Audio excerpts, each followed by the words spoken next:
cold email marketing software. So a few guidelines for cold email marketing. First, you'll want to buy a domain specifically for cold emailing. Month number 1, don't email via this new domain.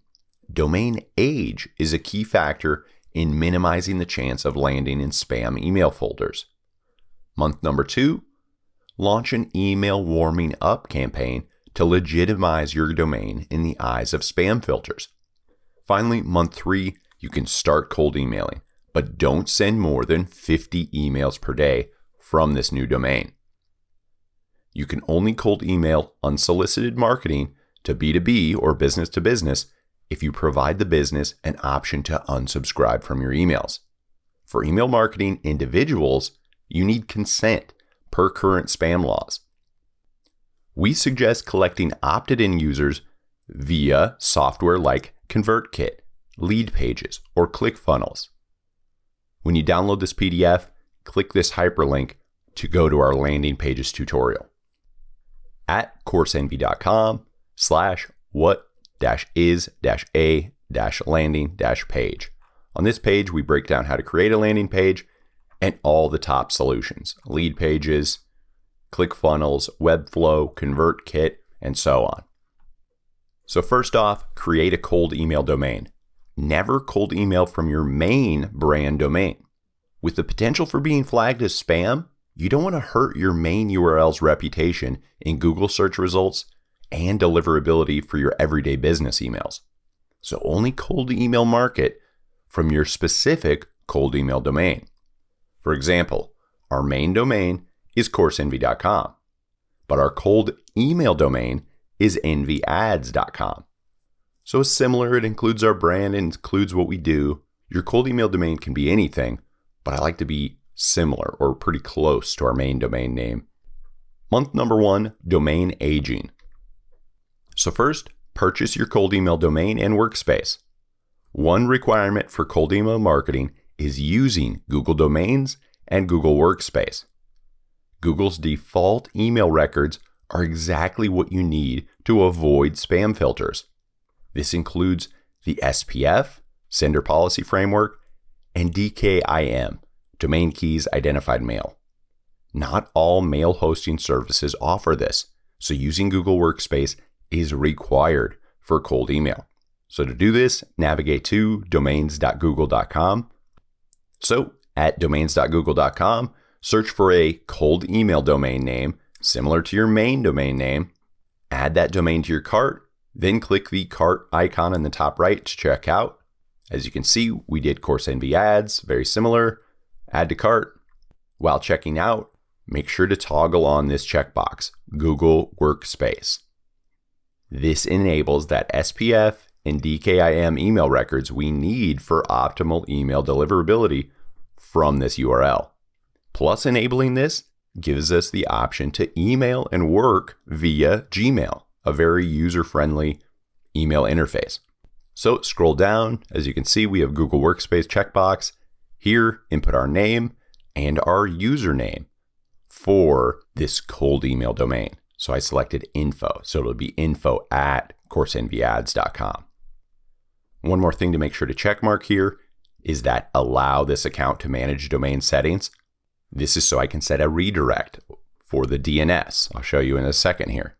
So complete your checkout. Once you pay for your domain and you're in this Google Workspace, click the DNS option in the left sidebar. Again, we're at domains.google.com. So this is that managing domains option. So under DNS, scroll down to the domain forward section. Under the domain forward section, click manage, then type in the main URL and select permanent redirect 301 for the redirect type. So for this example, our cold email domain, envyads.com, redirects to our main domain if someone types it into a browser. So they type in envyads.com, it will permanently redirect 301 to coursenvy.com. But I can email via envyads without worry of hurting coursenvy.com. Month number 2, warm up your domain. Warm up your cold email domain using our partner email warm-up service. This automatically raises your email sending reputation. So coursenvy.com/warmup. Once you create an account here, on this home screen of inboxes, click that Add Inbox button to warm up your email address. What we just created, info@envyads.com. This will legitimize your domain, increase email deliverability, and minimize the chance of landing in email spam folders.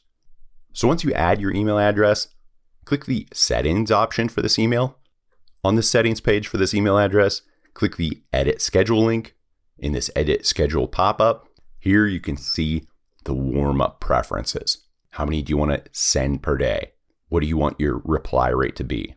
This warm-up service warms up your email for you, emailing, opening these emails, responding to these emails, all with a robot, making it look like, oh, this is a very active inbox, not sending spam. The people they're sending to are opening. This is a great domain. So I leave it at the default. This warm-up service has it optimized. As you can see, it gives a suggested window, and all of their defaults are right down the middle. So like I said, we'll follow the suggested schedule for each field. Never send over the max emails to keep your inbox in good standing. Keep your future cold emails out of spam folders. That's what that means. So we keep this email warm-up software on indefinitely for the best cold email results. So we're always trying to look good in the eyes of spam filters by having this warm-up software going on in the background, replying and opening and sending emails for us. Month number 3, begin cold emailing. Now it is time to start sending cold emails. So sign up for HubSpot for free using this partner link, coursenvy.com/HubSpot. Again, use your new Google Workspace cold email address. For us, info@envyads.com. HubSpot is an all-in-one marketing software we use for cold email marketing, sales lead nurturing, and customer relationship management, or CRM. So first, connect your personal email. We've created our HubSpot account. Now we have to connect a personal email so you can track replies via HubSpot. This means simply logging into your new Google Workspace email account. So log into your HubSpot, click Settings in that top nav bar. In the left sidebar, click General. On the General page, click the Email tab. So on this Email Settings page, click that Connect Personal Email button. This will open the email provider pop-up. Select that Google option. Since we're logged into our Google Workspace in this browser, that info@envyads.com, it will prompt us to select that email. Then we just select Allow. And as you can see, we're back on that general settings page under Email Settings, and our cold email address is connected and enabled. Next on this page, we need to toggle on Include Unsubscribe Link. Remember, that's required per spam law. So checkmark this box. Then we click the link above it, edit email signature, and we input our business name and address. Again, required for spam law, your business name, address, unsubscribe link. Adding unsubscribe links to your cold emails can help you be compliant with spam laws. But again, this is not legal advice, so always consult with a business attorney.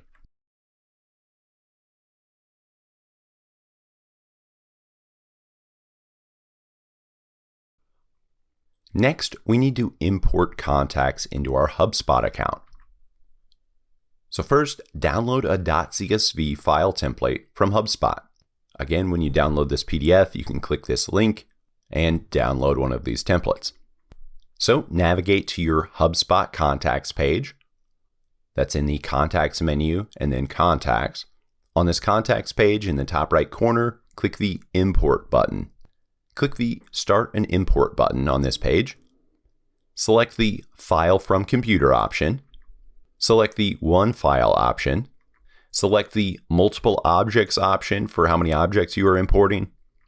Then toggle on the Companies and Contacts for the objects you are importing. On this Upload Your Files, select a file page, upload your .csv template you've completed. On this mapping page, confirm the spreadsheet column mapping is correct. So the HubSpot property name, first name, your column header from the CSV, first name. So make sure it all matches. Finally, agree to the terms and click the Finish Import button.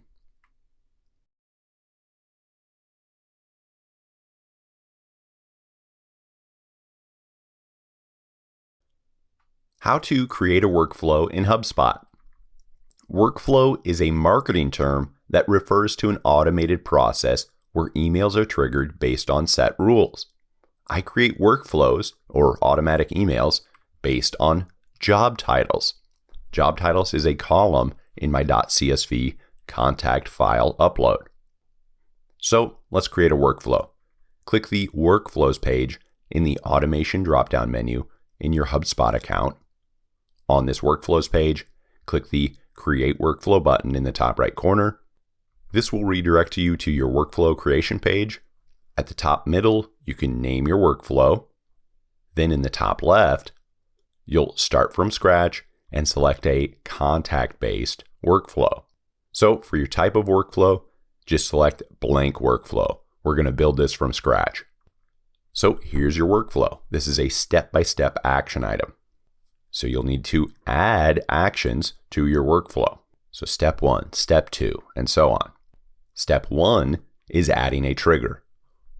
A trigger is how contacts are automatically added to this workflow. So what action item happens or triggers to add a contact to this workflow? For us, as you can see in our .csv spreadsheet, job title is a column. So we know when a person has a job title of CTE, they should be added to the CTE workflow. So when I click that Add Triggers option, our first step of our workflow, I select job title.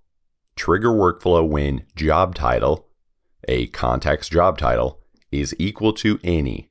And then I type in the actual phrase from that column in my contact upload spreadsheet, which is capital CTE. And then I update that filter. So whenever a new contact is added, they're going to be automatically added to this workflow because their job title is equal to CTE. So when we upload a new contact.csv spreadsheet, if the job title column is equal to the word CTE, they will be automatically added to this email workflow. But this trigger can be anything. It could be based on name, company, upload date. Search through all these triggers and see what is right for your contact list. Now that we've set up our trigger, we need to add actions to this workflow.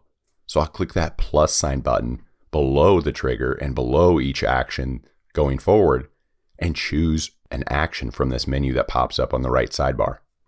So as you can see, our contact enrollment trigger is job is equal to CTE.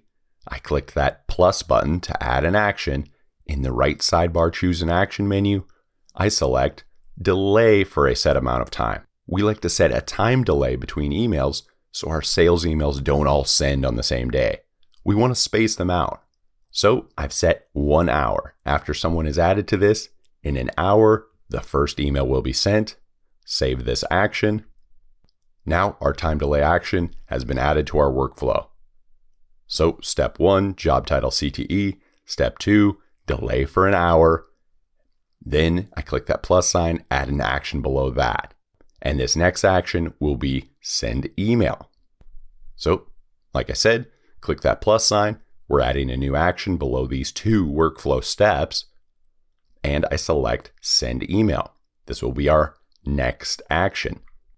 So since we've not created an email yet, in this send email menu in the right sidebar, click the create new email link.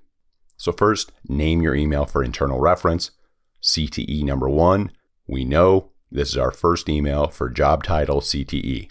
Then complete your email content, your from name, your from address, your subject line, and then the body of your email. So a pro tip here, question in your intro email. Our highest response email number 1 is a question. You aren't selling anything, rather asking a simple question. Once a person replies to an email, they're much more likely to reply to your follow-up email, starting a conversation with them and slowly warming them up to a sale of your product or service. So for our example, hi, first name, who manages CTE at company name, ? So if it's them, they'll reply, "Oh, it's me." Or if it's not them, they'll CC intro you to the correct person. Make this first email so easy for them to reply to. Don't stuff it with thousands of words. One sentence only. So pro tip number 2 is email personalization. This is the second most important part of cold emailing. People love their name. So use it. So since this is an automated bulk email, we're not typing in everybody's name. Rather, HubSpot is pulling their first name from that spreadsheet upload you created. So we had the first name column. So I click that personalize option. I select first name, the column from my contact upload, and each email that automatically sends in this workflow will use the varying contact's actual first name and actual company name from the contact data columns in our .csv. So next, below the body of this email, again, you need to add your company info and unsubscribe link footer to your email. So click that Manage button under Email Footer. On this Manage Email Footer page, click the Edit link, add your company name and full address to the footer. Again, required for spam laws. Once you save your email footer, the default footer will appear here, along with your business address. So just click that Save Email button. And as you can see in the right sidebar, our newly created email will appear.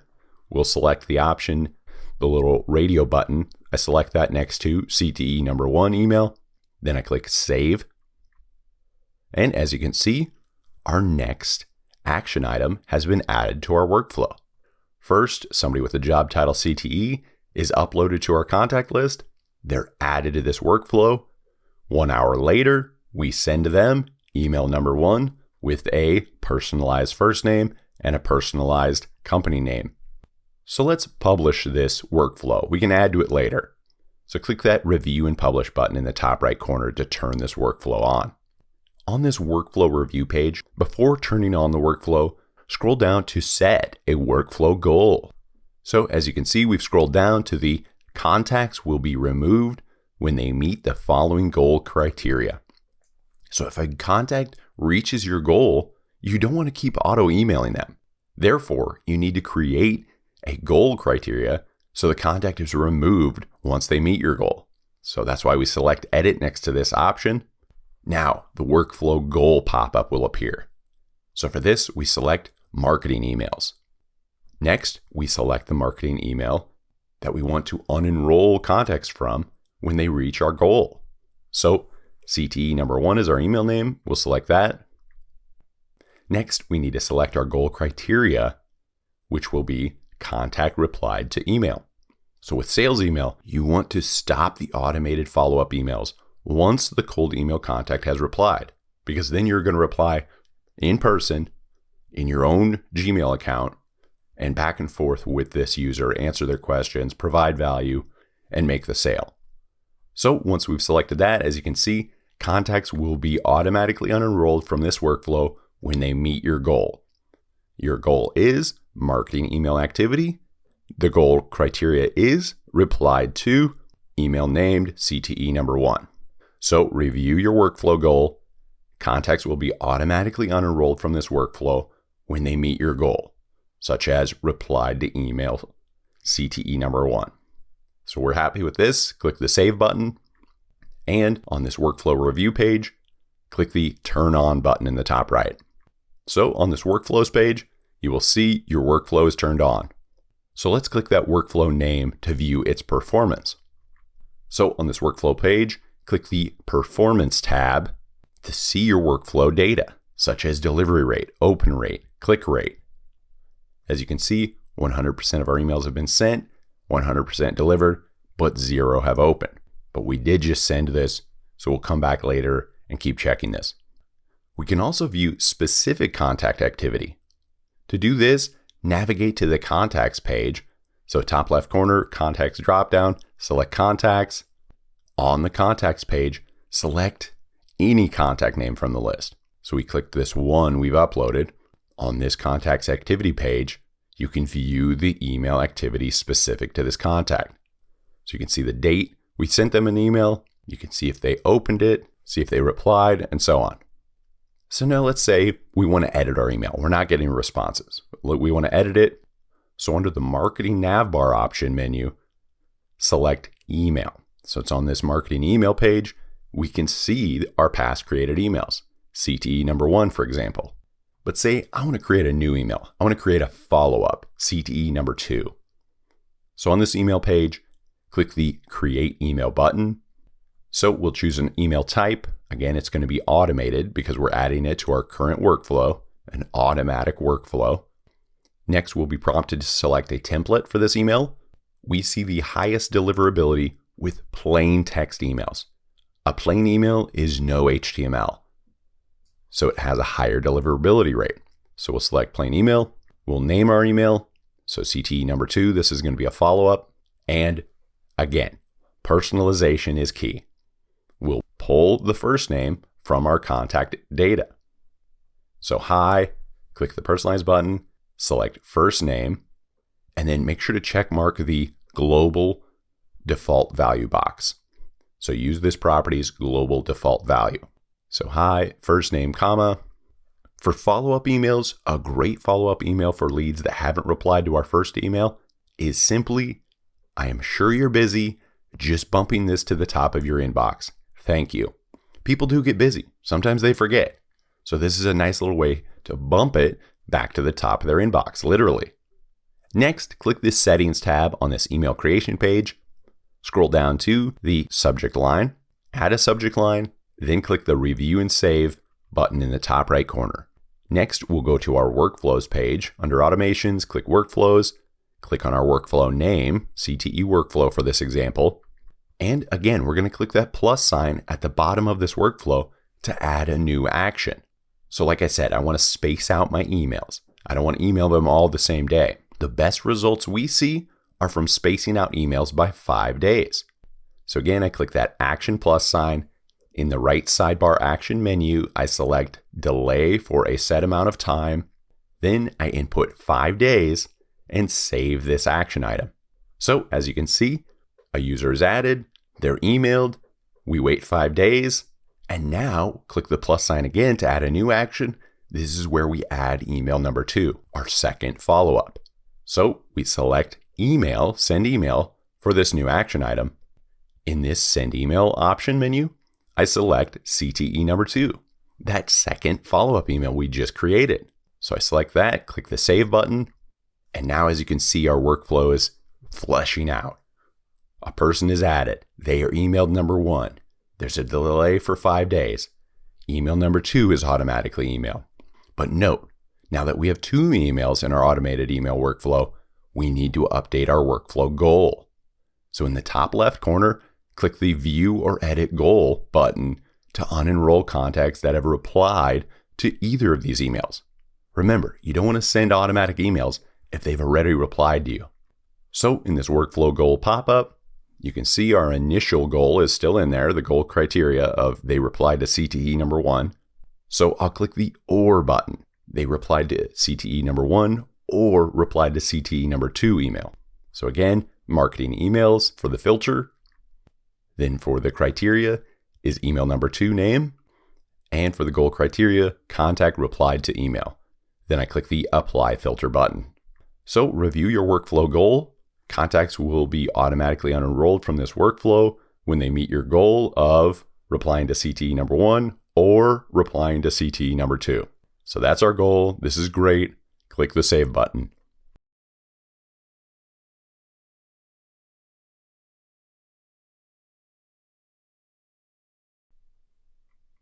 Now let's walk through a HubSpot example from start to finish. So step number 1, format your spreadsheet using HubSpot's templates. Remember, only upload/send 50 emails max per day. So download that formatted .csv file from this link. As you can see, our common layout is first name column, last name column, email address column, company name column, job title column, and then company domain name column. So make sure to include your workflow trigger as a column. Remember, the workflow trigger is what auto adds a contact to that workflow. For my workflow, the trigger was contact's job title equals CTE. Step number 2, navigate to your HubSpot's contact page. That's the top left menu, contacts, and then select the contacts option in the drop-down menu. On this contacts page, click the import button in the top right corner. Step 3, click the Start an Import button. Step 4, select the File from Computer option. Step 5, select the One File option. Step 6, select the Multiple Objects option. Step 7, toggle the Companies and Contacts option. Step 8, click the Choose a File link and upload your .csv contact email list. Step 9, confirm the spreadsheet column mapping is correct. Step 10, agree to the terms and click the Finish Import button. Now let's review your workflow. Under the Automation menu, select Workflows in that drop-down menu. As you can see, our workflow updated automatically via our workflow trigger, which added this new contact list import to the workflow. I added 48 people. So now you can see total enrolled 49. So now on this workflows page, click the workflow name. So CT workflow. And here we can review our workflow performance. We'll click that performance tab on this workflow page. And here we'll review our email data, such as delivered percentage, open percentage, clicked percentage. So make sure to check your Gmail workspace email inbox connected with your HubSpot account to see the actual replies from people. How to build email lists. So to build out these contact email lists or sales pipeline, we use ZoomInfo's portfolio of constantly updated company contact data. So go to coursenvy.com/ZoomInfo, and it's kind of like a LinkedIn meets Google. I can search for people, I can see their title at companies, I can see their email, their phone number, and I can export all of that for quick, easy building of these email outreach lists that I'll upload to HubSpot. Now, our team at Coursenvy will also create these email lead lists for you, as well as manage any of your marketing campaigns, whether that's Google ads, YouTube ads, Facebook ads. So feel free to reach out to us with questions, info@coursenvy.com, and check out our services, coursenvy.com/services. How to write cold emails. So like we mentioned to you, opening with email number 1 being a question is our highest response rate. Then email number 2, following up, saying, hey, bumping this to the top of your inbox. I know you're busy. It's as simple as that. But if you want to get more detailed, add more personalization, there's a lot of great templates out there.